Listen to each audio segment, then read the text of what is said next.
Hey guys, how are we getting on? Welcome back to the YouTube channel. Thank you so much for tuning in. Hope we're all having a fantastic day. So today we are in for push in one gym as always. The last few sessions that you've seen in here have been in here, but the last push session that I filmed was in Club Lime, so a different setting, and we're going to run through everything from start to finish. However, this one is going to be a little bit different in terms of the style of the video that we're going to do. I've spent this last week or 2 weeks, even 3 weeks as a whole, trying to teach clients who can't activate their pecs in pressing movement patterns how to mechanically do it and how to actually set up the session to do so. I know this is a common theme and you guys might be nodding your head saying, I can never feel my pecs. And I honestly spent close to 8-9 years of my training never feeling a contraction in my pecs, so I know exactly what you're feeling. And over the last couple of years I've understood the anatomy and the mechanics of the pec and how to actually activate it optimally through pressing patterns itself and how to set up the session itself. So I have about 6 tips for you guys that we're going to run through. So let's get a little bit of warm up and we'll get into point number 1. So point number 1, as you can see, what I'm doing with the band is going to be mobilization and activation. And I know I've just come in here, I'm raring to get into exercise number 1. I don't want to be doing this. I want to fast track this warm up to get straight into my pressing patterns. But every time I do that, I always feel my front delts more because I haven't mobilized that shoulder joint. So simple things like a banded rotation is quite nice, keeping tension in the group. I like to do 20 of these before I start, and then we're going to go into another couple of exercises now in a second.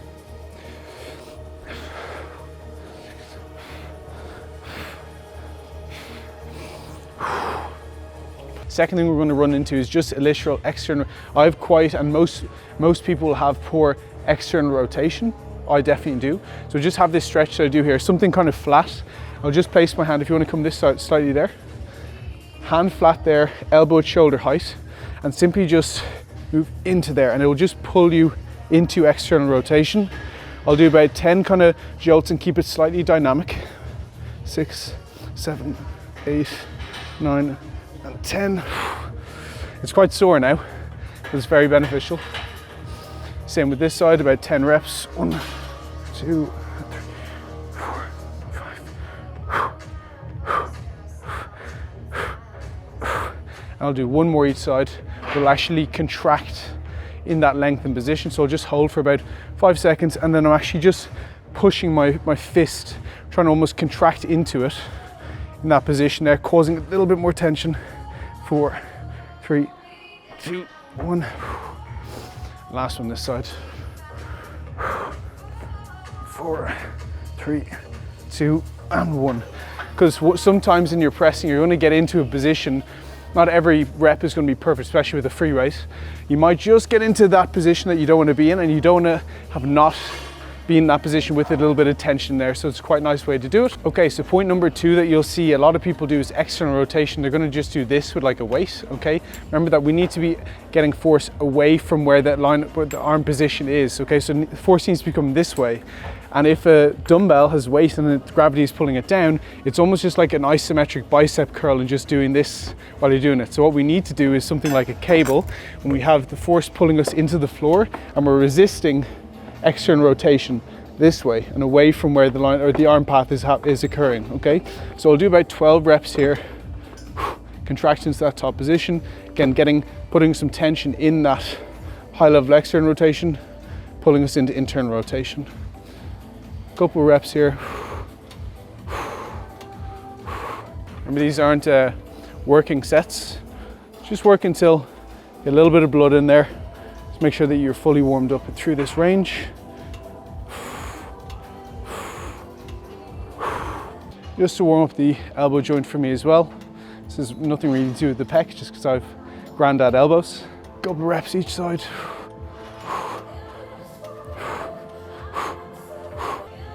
Triceps as well, as we're going to go into a pressing pattern. I want to have pressing tissues warmed up.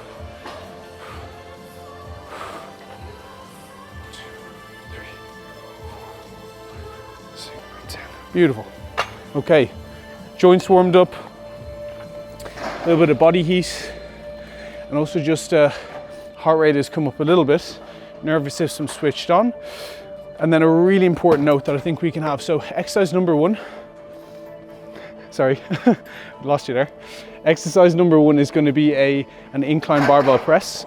However, I know from experience for me, if I go straight into that, it's very difficult for me to feel my pec. It's usually, if I do 2 sets, it's maybe the last 4 reps in the second set that I go, oh yeah, I feel my pec now. Where let's get that feeling now before we actually go into it. So an activation technique that we can use is via to be honest, any pec exercise that you want to pick. I like to use a pec deck in here, and this is actually called potentiation. So we're actually creating potentiation of the pec before we go into a pressing pattern here, okay? So nice and easy for us. Not minimal load, but just something that's going to get blood into that muscle. Actually, hold on one sec. Okay, so jumping into the pec deck, we have a not crazy load, but something that's going to get a little bit of tension through the pec. Elbows together, squeeze the pec as hard as you can. A little bit of a stretch. No working sets at all here. Just trying to actually feel the pec. I'll go really, really slowly on some reps. Trying to light up all muscle fibers in there. Contract hard into the pec. Slow release. And all we're trying to do is just drive some blood flow into there. Actually create something called like a neural connection where I can actually, quote unquote, feel the pec, okay, before we go into that pressing pattern. So I kind of have that feel in my mind of what I want to try and achieve.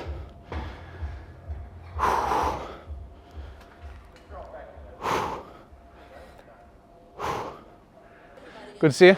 Yeah. What are you in for today? Okay, so point number 2 is simply just going to be exercise selection. Finding exercises that you can connect well with and can contract the pec. I, for one, have a strange kind of anatomy in terms of the fact that free weights just suit me way better. You can have the most expensive machines in the world, and some of them just don't work at all, like this incline hammer strength press there as a whole. I just cannot connect with them. It's usually the one for people to feel their pec, but I can't feel that. So I've selected a barbell incline press because I connect the best with that. You need to find what works best for you. Oh yeah. Adulthood, eh? What's your name, by the way? Dennis. Dennis, I'm Josh. I see you in here a good bit. 2, 1. Yep, gotcha.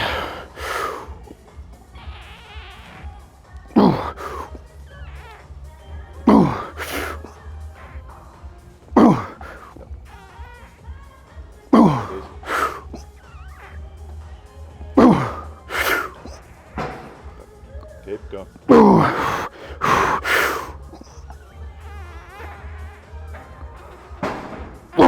One more.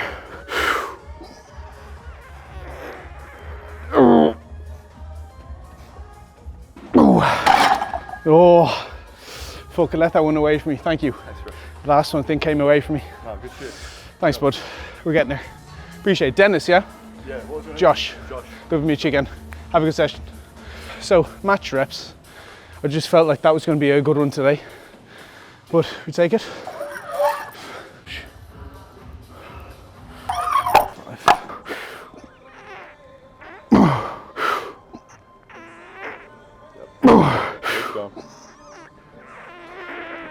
One.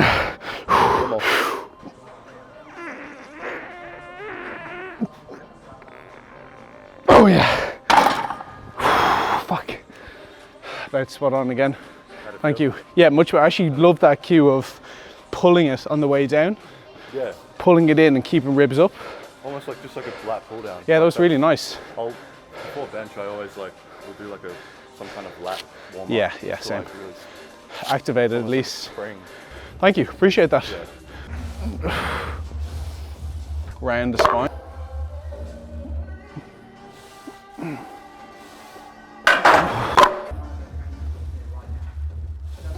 Oh, yep. Stayed in my hands. Sure, in the video, it's like, what the, has he been doing some painting? Okay, so point number 2, one of the best things I ever learned about and heard about was active range of motion instead of full range of motion. I think that's a big, misconception that you have to touch the barbell off your chest when you're pressing. For me, that puts me into a passive structure. This is as far as I can naturally go. And you can see that my thumbs are not even touching my chest right now, okay? I actually have a really good YouTube video on this. If you look up Josh Cowan active range of motion for the pec, you'll find it as well. But I cannot get into that further than there. So anything that's pulling me into there is going to push me into some passive structures of the shoulder. So for me, whenever I touch the barbell off my chest, you'll have seen it in my incline there, I always feel this huge stretch in my front delts, and that's where it's activated more so than my pec for me. So in a barbell press here, which we're going to run through now in a second, you'll see that my active range is just about that far off my chest, and that allows me to keep the pec contracted the whole rep through the whole contractile range.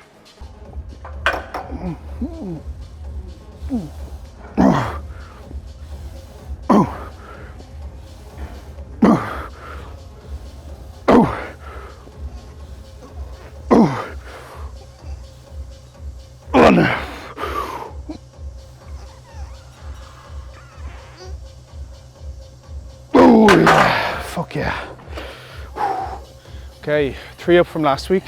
Good PB there. 95, 90. Okay.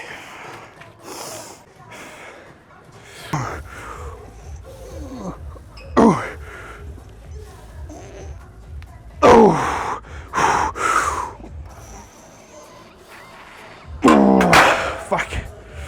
Setup was off. Setup was slightly off there the whole time, and this is the one thing about maximum loading sets when you have high level of Jesus Christ, when you have high levels of execution, that the little bit off can really throw the whole set, especially when you're using maximal load. Okay, on to the next one anyway.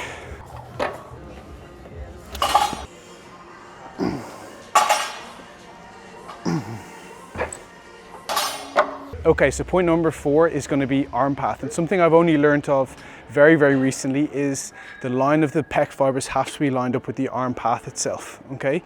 The misconception with pressing is that we need to be up here the whole time when we press. But actually what that's lined up with more is the anterior front delt. If you guys feel your front delt when you're pressing, the likelihood is you've taken, which we just saw over there, too much range of motion and your elbows up here. And I can just feel that stretch there. So slightly adducted, so tucked into the side there, is much, much more in line with the sternal fibers, which I'm going to be working here. Even more so if you're doing an incline press, I would keep the elbows tucked there, and that arm path needs to be lined up with the upper fibers run that way. So the arm needs to be directed up and across from low to high then as well. What you're going to see here with the Nautilus press is, if you come out in front there, you're going to see that my elbows are tucked here, directly behind where the handles are, okay? They're not up here, which is where I used to press. I think that I'm pressing correctly my pec, but all that's lined up to is my front delt. Okay, it's really important. So if you select the saddle height, mine here is 3.5, is what I'll always do, okay? That allows me to then keep the elbow and the wrist stacked behind the handle, okay? And then keeps my elbow slightly adducted or tucked into the side. Yeah.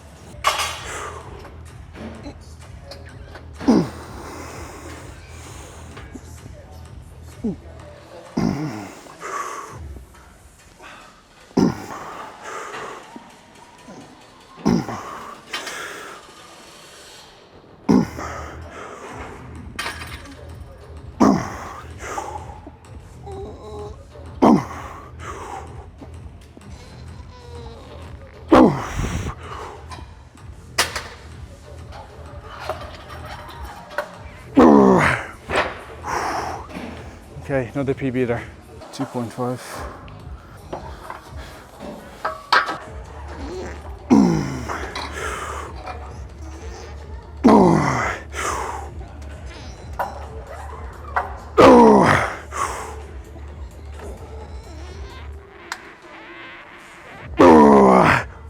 Oh, fuck. Take that as well. Another one. Okay, so number 5 and 6 are really, really crucial points, and probably the most crucial points that we can put into practice. Now, I don't have another press. It was stupid of me to do 6 points with only 3 presses, so we're going to run through it on this. The best thing I ever heard regarding activating my pec was keeping my chest in front of my delts the whole way through the press. This is what I would have done, okay, years ago with my own pressing, is to just simply move weight, and I used to press and protract as I go. Okay, so if you come into the side view a tiny bit, you go into the side view, yeah, I think that'd be the best. There, I used to do press, press, press. And what happens is that my front delt comes in front of my pec. It's much easier for me to do this. Okay, I was using way more weight and ego lifting, but there's very little pec activation. What I need to do is that. So I keep my rib cage high, my chest is in front of my delts. As I press, I keep them there. And I can feel immediately the pecs contract so much more, rather than keeping my scapula retracted as much as I can, okay, rather than protracting forward. Okay, that's the key point for all pressing. The second thing is, if you find it difficult to contract the pec, slow it down, because if you're trying to hammer through your reps, you're never going to feel that activation. It might mean that you take a 25% load regression, but hold in the end ranges is number 6. So 3 seconds eccentric, holding a stretch, feel the pec, smooth concentric, holding a shortened. 3, 2, and 1. 2 seconds, 1 second, contraction, 2 seconds, 1 second. Hold in the end ranges and keep the chest in front of the delts. A little bit of recording, yeah. What are you training today?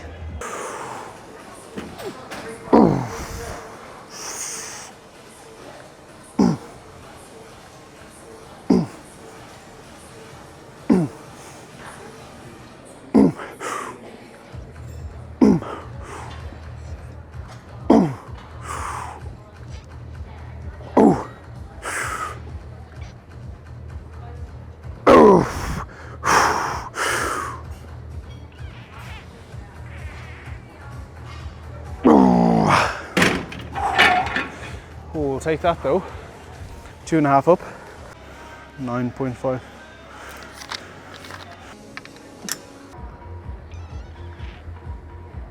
Oh, one. There's another.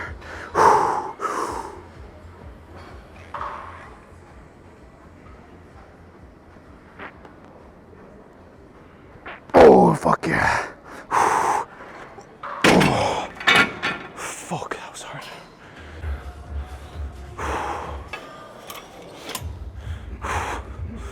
Okay.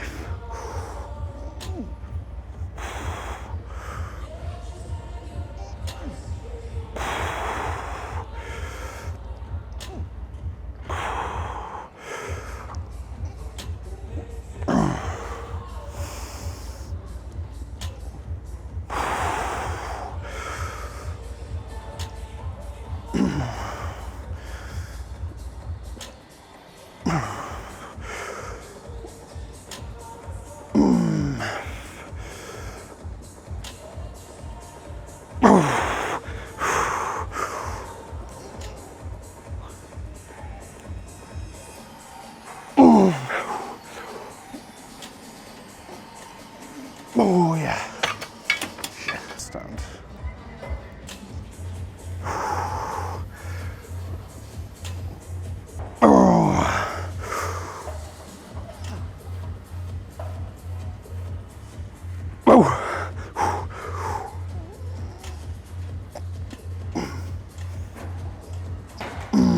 Fuck. Oi.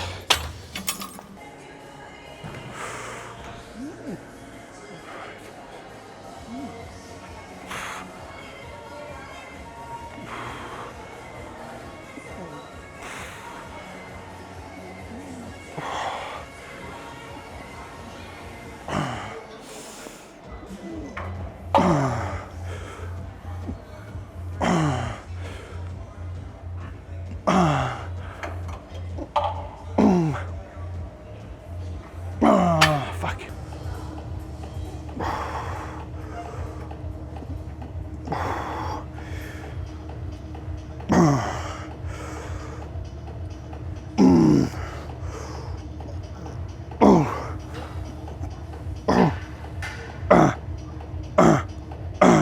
Fuck. Oh my good fucking lord.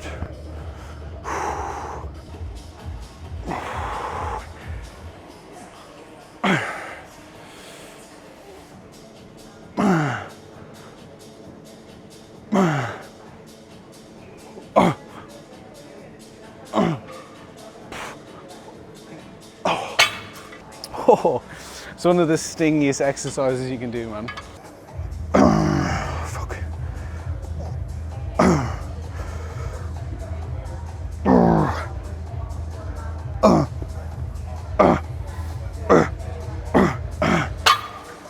Lovely prime attachment here.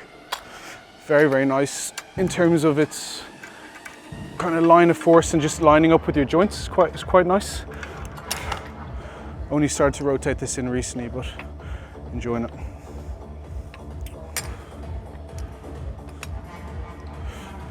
Yeah.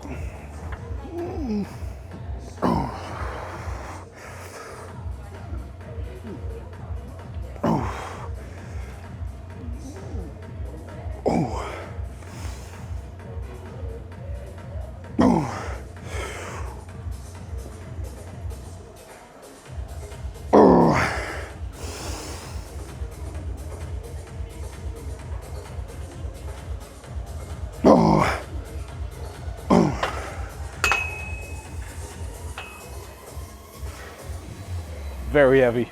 Maybe that pressing did weigh it down. I was like, did I drop 2 there?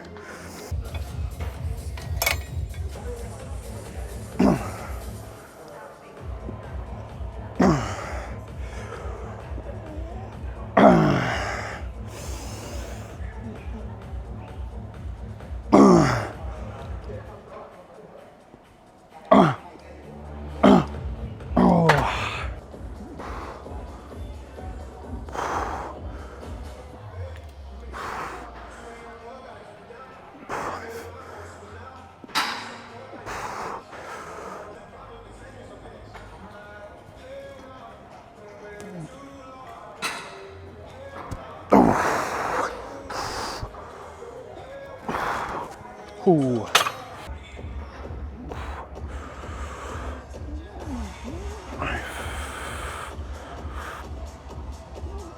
There we go.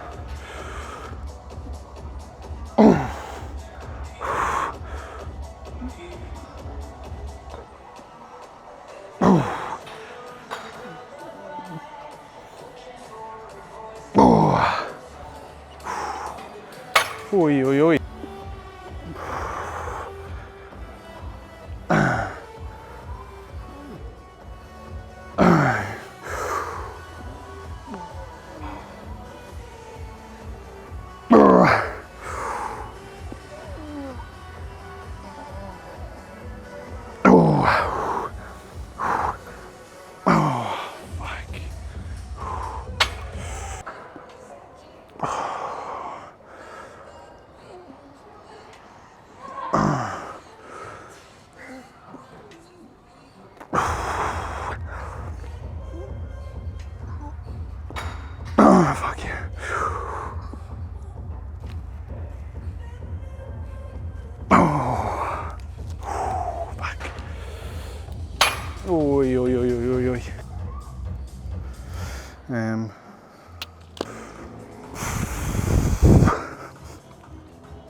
Oh. Oh. Shit. Okay guys, that is us. That's a wrap for push. Hopefully you guys enjoyed the video, taken some value from it, and hopefully that you guys can put all those 6 steps into action to actually feel your pecs more. I know it's a really difficult area of the body. If you guys have any questions, drop them below. What I'd also love you to do is for me to run through a little bit of, you know, around the body, where do you guys find the hardest to activate? Is it the delts? Is it the lats? Is it your glutes? Something like this. So if you can comment below a body part you'd like me to run through, we can run through the mechanics of it and some points for you guys to take home. Last thing is to please like, comment, subscribe. It really, really helps the channel grow and allows me to produce more content for you guys and provide more value. Have a great day, guys. Thank you.